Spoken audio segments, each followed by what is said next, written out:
बांग्लादेश से मिली करारी हार के बाद भावुक हुए धोनी प्रेस कॉन्फ्रेंस में कहा, कप्तानी छोड़ बतौर खिलाड़ी खेलने के लिए टीम में तैयार। कप्तानी पर उठ रहे सवालों के जवाब में बोले धोनी, कहा अगर टीम के प्रदर्शन पर मेरी कप्तानी से पड़ रहा है असर तो मेरा हटना जायज होगा। Yes, if it's a justifiable thing that if you remove me and the Indian cricket will start doing really well, and if I am the reason for all the bad that's happening to Indian cricket, definitely I would love to step away and play as a player.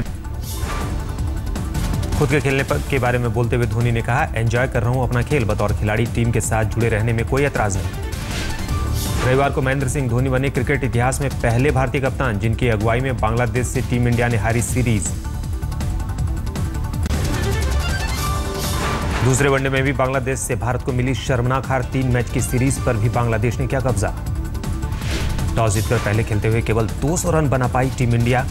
38 over में ही 4 wicket के नुकसान पर बांग्लादेश ने हासिल किया लक्ष्य। पूरी तरह फ्लॉप रही भारतीय बल्लेबाजी। शिखर धवन के अलावा 50 रन भी नहीं बना पाया कोई भी बल्लेबाज। बिना खाता खोले ही पवेलियन लौटे ओपनर रोहित शर्मा। दूसरे विकेट के लिए धवन और कोहली ने जोड़े 74 रन। 53 रन बनाकर आउट हुए धवन। कोहली ने बनाए केवल 23 रन। चौथे नंबर पर खेलने आए धोनी भी 47 रन बनाकर हुए आउट। 34 रन बनाकर आउट हुए सुरेश रैना। जडेजा ने बनाए 19 रन। बांग्लादेशी गेंदबाजी के आगे 45 ओवर में ही ढेर हुए धोनी के धुरंधर। एक बार फिर मुस्तफिजुर की धारदार गेंदबाजी का नहीं था भारतीय बल्लेबाजों के पास कोई भी जवाब। मुस्तफिजुर ने 43 रन देकर 6 विकेट लिए। नासिर हुसैन और रुबेल हुसैन ने भी की घातक गेंदबाजी। दोनों ने 2-2 खिलाड़ियों को भेजा पवेलियन। बांग्लादेश को नहीं हुई जीत के लिए जरूरी रन बनाने में कोई परेशानी। सौम्य सरकार ने 34, लिटन दास ने 36, रहीम ने 31 और शाकिब ने बनाए 51 रन। बांग्लादेश के आगे बेअसर दिखाई दिए भारतीय गेंदबाज। कुलकर्णी, अश्विन और अक्षर पटेल ने लिया 1-1 विकेट। बीजेपी नेता कीर्ति आजाद के बयानों से बढ़ी बीजेपी की परेशानी। आईपीएल घोटाले में जेटली की भूमिका पर उठाए सवाल। कीर्ति आजाद ने कहा, जिस वक्त हो रहा था आईपीएल घोटाला उस वक्त कहां थे आईपीएल गवर्निंग काउंसिल के सदस्य? जेटली भी थे काउंसिल के मेंबर। कीर्ति आजाद ने कहा, जेटली से मेरी निजी लड़ाई नहीं, अगर सच बोलना गुनाह है तो मैं गुनाह करूंगा। कीर्ति आजाद के बयानों पर एक्शन ले सकती है बीजेपी। पहले भी ललित मोदी और सुषमा विवाद में किया था आस्तीन के सांप वाला ट्वीट। अमेरिका में संयुक्त राष्ट्र मुख्यालय में मनाया गया अंतर्राष्ट्रीय योग दिवस। भारत की विदेश मंत्री सुषमा स्वराज भी हुई शामिल। संयुक्त राष्ट्र महासचिव बान की मून भी हुए शामिल। श्री श्री रविशंकर बने कार्यक्रम का हिस्सा। पीएम मोदी का रिकॉर्डेड वीडियो संदेश भी चलाया गया। श्री श्री रविशंकर ने कराया हजारों लोगों को योग। खुद संयुक्त राष्ट्र महासचिव बान की मून ने भी किया योग। न्यूयॉर्क में टाइम्स स्क्वायर पर पहली बार हुआ योग। यूएन मुख्यालय के बाद टाइम्स स्क्वायर भी पहुंची सुषमा। करीब 30,000 लोगों ने किया योग। बर्लिन के मशहूर बेंडनबर्ग गेट पर भी मनाया गया योग दिवस। भारतीय दूतावास की कल्चरल विंग ने किया था आयोजन। हजारों लोगों ने लिया हिस्सा। 21 जून को पूरी दुनिया में मनाया गया अंतर्राष्ट्रीय योग दिवस। दुनिया के 191 देशों में लोगों ने किया योग। योग के रंग में रंगा दिल्ली का राजपथ। प्रधानमंत्री मोदी ने किया योग। राष्ट्रपति प्रणब मुखर्जी भी हुए शामिल। 50 ज्वाइंट स्क्रीन के इंतजाम के साथ भव्य समारोह में हजारों लोगों ने 35 मिनट में किए 21 योगासन। हजारों बच्चे भी हुए शामिल। राजपथ पर हुए योग कार्यक्रम से जुड़े 2 रिकॉर्ड हुए गिनीज बुक में दर्ज। सबसे बड़ी योग पाठशाला के अलावा सबसे ज्यादा देशों की मौजूदगी का भी बना रिकॉर्ड। 35,985 लोगों के एक साथ योग करने का बना वर्ल्ड रिकॉर्ड। 84 देशों के नागरिकों के एक साथ योग करने का भी बना रिकॉर्ड। देश के अलग अलग हिस्सों में मंत्रियों, मुख्यमंत्रियों, नेताओं और अभिनेताओं ने भी किया योग। सबके सिर चढ़कर बोली योग की कुमारी। पटना में अमित शाह, लखनऊ में राजनाथ, मेरठ में मनोहर पर्रिकर, शिमला में स्मृति ईरानी, कोलकाता में रविशंकर प्रसाद और हैदराबाद में जेपी नड्डा ने किया योग। जयपुर में वसुंधरा राजे, भोपाल में सीएम शिवराज, करनाल में सीएम खट्टर, रायपुर में सीएम रमन सिंह, अहमदाबाद में आनंदीबेन पटेल और मुंबई में फडणवीस ने किया योग।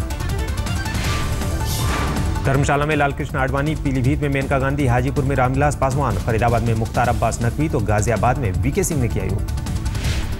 करगिल और सियाचिन की सबसे ऊंची पहाड़ियों पर जवानों ने किया योग। जम्मू, शिमला, श्रीगंगानगर और बीकानेर भी हुई। सेना के जवानों और अधिकारियों ने किया योग।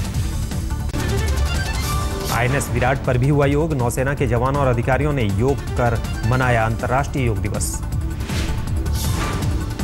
मुंबई में सांसद पूनम महाजन, अभिनेता जैकी श्रॉफ और मौलाना मुफ्ती मोहम्मद शफी ने किया योग। सेंसर बोर्ड प्रमुख पहलाज नीलानी भी रहे मौजूद। बेंगलोर में एक्ट्रेस शिल्पा शेट्टी ने भी पहुंचकर किया योग। कहा, योग परसों से दिनचर्या का हिस्सा। मुंबई में राखी सावंत ने किया योग। गुजरात के भरूच में नर्मदा नदी में हुआ योग। 500 नाव में सवार होकर करीब 1500 लोगों ने किया योग। नदी के किनारे भी 4500 लोगों ने किया योगाभ्यास। अलीगढ़ मुस्लिम यूनिवर्सिटी में भी हुआ योग। वीसी जमीरुद्दीन शाह ने किया उद्घाटन। बड़ी संख्या में अधिकारियों, शिक्षकों और छात्रों ने किया योग। बिहार में सीएम उम्मीदवार के फैसले पर एनडीए में रार। उपेंद्र कुशवाहा की राष्ट्रीय लोक समता पार्टी का अल्टीमेटम, जल्द करें प्रत्याशी के नाम का ऐलान। कुशवाहा ने कहा, जल्द फैसला नहीं किया तो एनडीए को होगा नुकसान। पार्टी मीटिंग में बिहार के सीएम उम्मीदवार के तौर पर कुशवाहा के नाम पर लगी मुहर। होगा तो संभव है उसका नुकसान हो जाए, इसलिए डिसीजन अब जल्दी हो, इस बात की आवश्यकता तो है ही। और हम आज नहीं, पहले से यह बात बोलते रहे। कुशवाहा के बयान पर बोले बीजेपी नेता सुशील मोदी। कहा, जब एनडीए की बैठक होगी तो दूर हो जाएंगे सारे मतभेद। अलग अलग पार्टी के लोगों का मत हो सकता है, जब एनडीए के लोग बैठेंगे तो इन सारी समस्याओं का समाधान हो जाएगा। टिकट बंटवारे पर एनडीए में नया विवाद। मांझी की पार्टी के 3 उम्मीदवारों को टिकट देने पर रामविलास पासवान को सख्त ऐतराज। मांझी के हिंदुस्तान अवाम मोर्चा के 3 नेताओं का पासवान कर रहे हैं विरोध। कहा, इन्हें टिकट दिया गया तो इनके खिलाफ उम्मीदवार उतारेगी एलजेपी। साल 2005 में एलजेपी के विधायक थे तीनों नेता। एलजेपी तोड़कर तीनों नेताओं ने दिया था नीतीश कुमार का साथ। पासवान की कड़ी आपत्ति के बाद मांझी के रुख में आई नरमी। कहा, जरूरत पड़ी तो खुद पासवान को मनाऊंगा।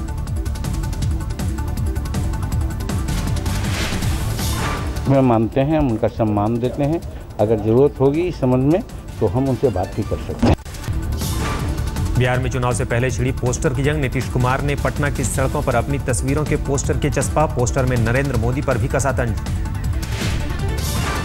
जवाब में बीजेपी ने भी जगह जगह लगाए पोस्टर। पोस्टर्स में नीतीश कुमार पर साधा निशाना, भ्रष्टाचारी और अहंकारी बताया।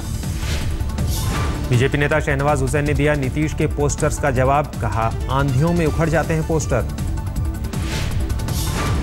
पोस्टर लगाने में ही बिजी।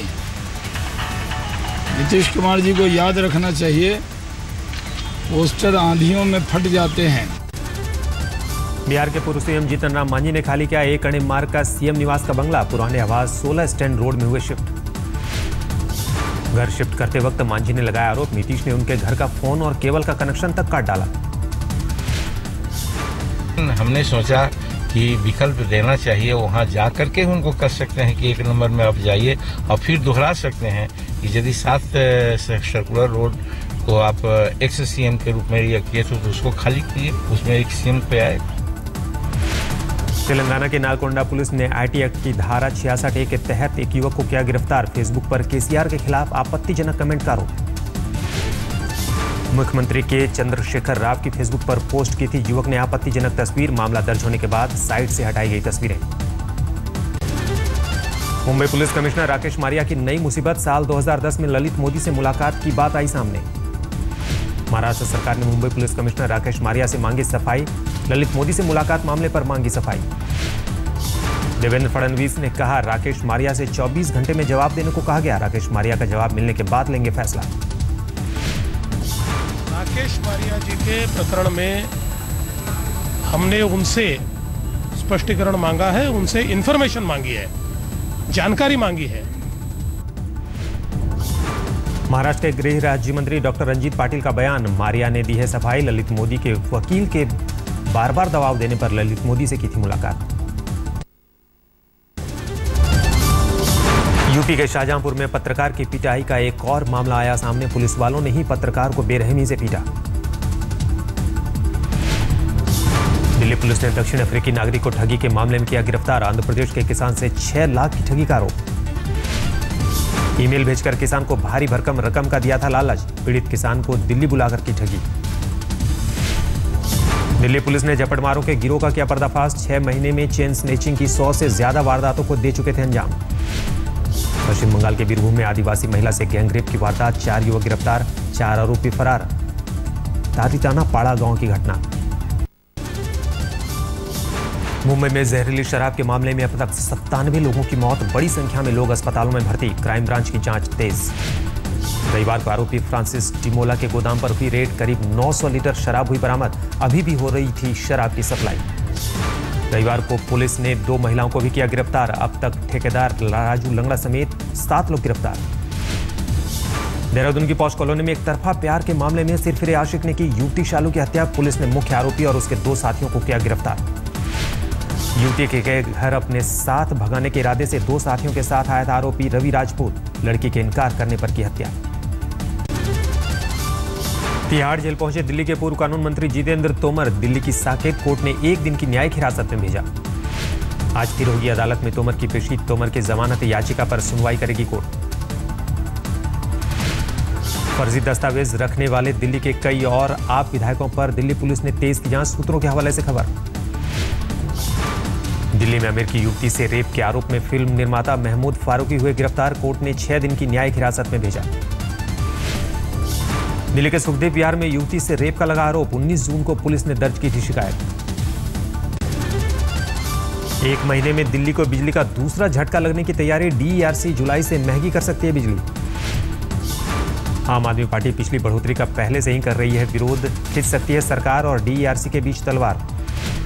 आप नेता आशीष खेतान का बयान, मसले पर कानूनी राय ले रही है सरकार, ऑडिट रिपोर्ट आने से पहले दाम बढ़ाना गलत।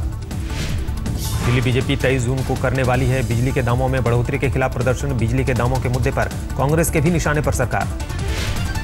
15 जून से पहले ही 4 से 6% महंगी हो चुकी है दिल्ली में बिजली, एक और बढ़ोतरी से दिल्ली वालों पर पड़ेगी दोहरी मार।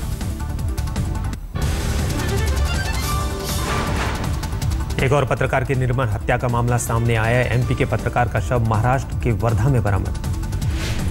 जली हुई हालत में मिला पत्रकार संदीप कोठारी का शव, एमपी के बालाघाट के रहने वाले संदीप ने खनन माफियाओं के खिलाफ उठाई थी आवाज।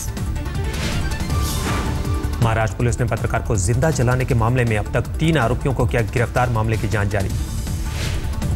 शाहजहांपुर के पत्रकार जगेंद्र सिंह के परिजनों को जान से मारने की धमकी, इंसाफ के लिए 7 दिन से धरने पर बैठा है परिवार। मृतक पत्रकार जगेंद्र के बेटे का आरोप, केस दबाने के लिए परिवार को पहले दिया गया लालच, फिर जान से मारने की धमकी।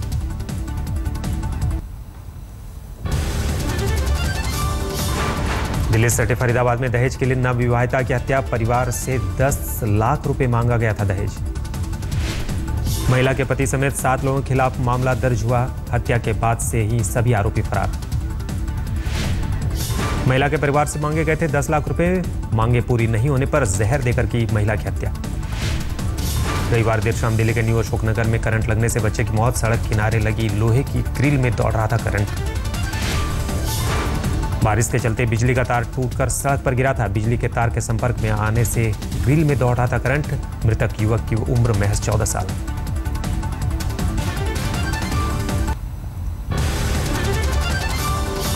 फ्रांस के विदेश मंत्री लॉरेंट फेबियस ने मिडिल ईस्ट के दौरे पर दी चेतावनी, इजरायल और फिलिस्तीन शांति की कोशिशें नहीं हुई कामयाब तो होगा बड़ा धमाका। ब्रिटेन के बेल्टन में वाइल्ड डक हॉलिडे पार्क के स्विमिंग पूल में गैस लीक होने से हादसा, 40 लोग अस्पताल में भर्ती। चीन के जिनजियांग में हाईवे पर टला भयानक हादसा, चलती गाड़ी में ड्राइवर को पड़ा दिल का दौरा, सीसीटीवी में कैद हुई तस्वीरें। को ड्राइवर की समझदारी से बचाई यात्रियों की जान, अचानक बेकाबू होती गाड़ी का स्टीयरिंग संभाल कर टाला हादसा। न्यूजीलैंड में वांगनुई नदी में बढ़ा पानी का स्तर, आसपास के कई इलाकों में बने बाढ़ के हालात, करीब 250 लोग अलग अलग हिस्सों में फंसे।